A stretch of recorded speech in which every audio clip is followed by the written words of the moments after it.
Assalamualaikum warahmatullahi wabarakatuh. Kami dari kelompok 5 akan menjelaskan tentang sosial media menjadi ruang untuk menuangkan ekspresi politik, sentimen, dan afeksi untuk perubahan sosial.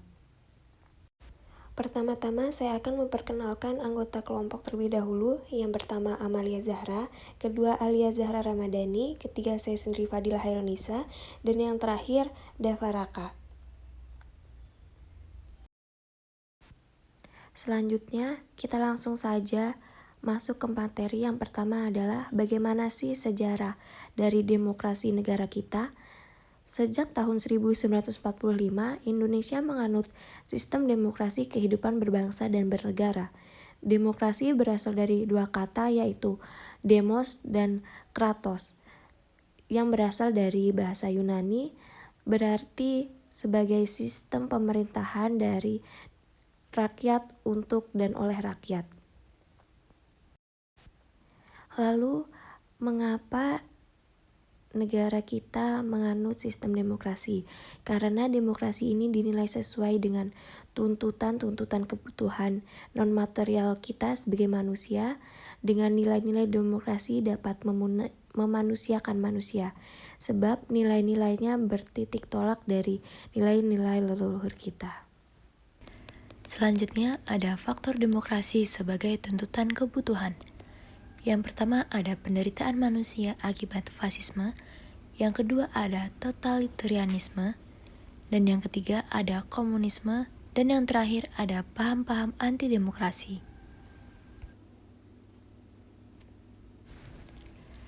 Kebebasan dalam beraspirasi terbuka seiring runtuhnya pengaruh kekuasaan Soeharto dan rezim Orde Barunya. Orde Baru tumbang dan digantikan dengan semangat baru bernama era reformasi. Pada masa ini, kebebasan menyampaikan aspirasi dilindungi oleh Undang-Undang Nomor 9 Tahun 1998 yang berisikan tentang kebebasan menyampaikan pendapat di muka umum. Kebebasan itu melahirkan budaya baru dalam berdemokrasi dalam mengemukakan pendapat. Kebebasan mengemukakan pendapat di Indonesia berkembang sejak era reformasi.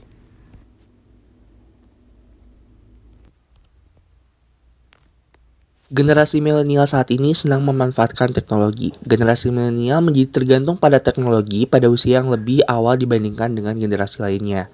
Hal baru yang dapat ditemukan di generasi milenial. Yang pertama, seperti belajar bahasa baru. Selanjutnya, ada memanfaatkan teknologi pada usia dini menjadi lebih mahir. Selanjutnya, banyak generasi milenial yang mengambil alih tempat kerja, maka teknologi yang lebih terintegrasi akan dalam proses kerja. Pesatnya perkembangan internet di dunia tidak lepas dari kehadiran generasi milenial. Iklim berinternet yang menjunjung tinggi kebebasan menjadi sarana bagi generasi milenial dalam berekspresi. Kebebasan ini tercermin dalam pandangan milenial terhadap aksi sosial. Generasi milenial mengaktualisasikan ekspresi aksi sosial melalui semangat kebebasan dalam mengemukakan pendapat. Meski tingkat partisipasi milenial terendah secara kuantitas, namun secara kualitas, generasi milenial mampu menuangkan gagasan mereka di ranah aksi sosial dengan menggunakan platform digital. Penerapan dalam menuangkan ekspresi di media sosial yang pertama ada tagar Black Lives Matter. Tagar ini diawali dari meninggalnya seorang pria berkulit hitam dengan nama George Floyd di tangan polisi.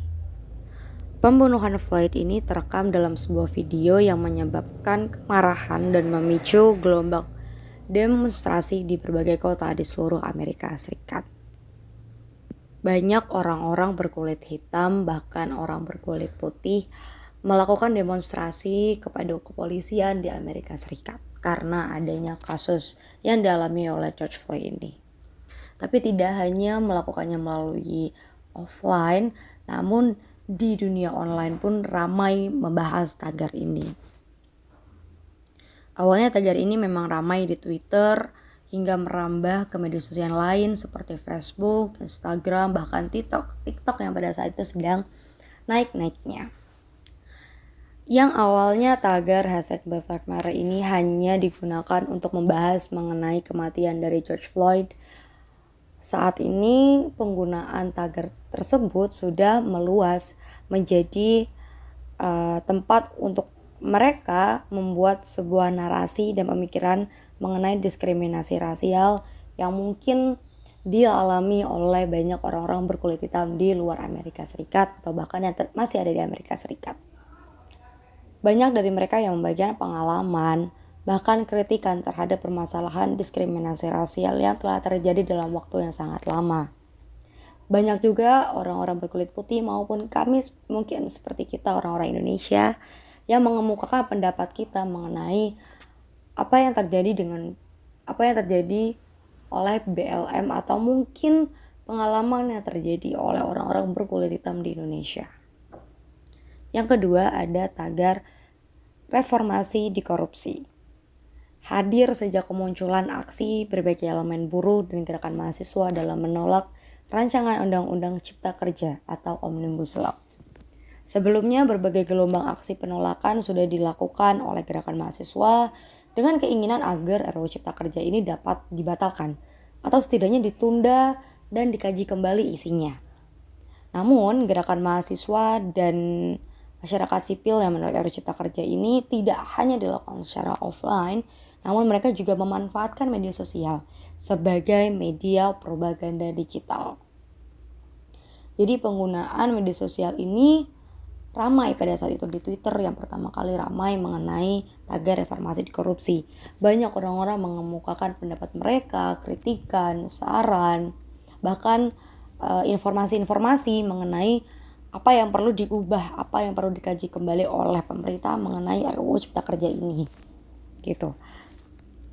Sehingga dengan viralnya RUU Cipta Kerja Omnibus Law ini di media sosial, terutama di Twitter pada saat itu, membuka pikiran orang-orang kembali bahwa terjadilah permasalahan yang penting di Indonesia dan perlu untuk diketahui oleh semua orang di Indonesia.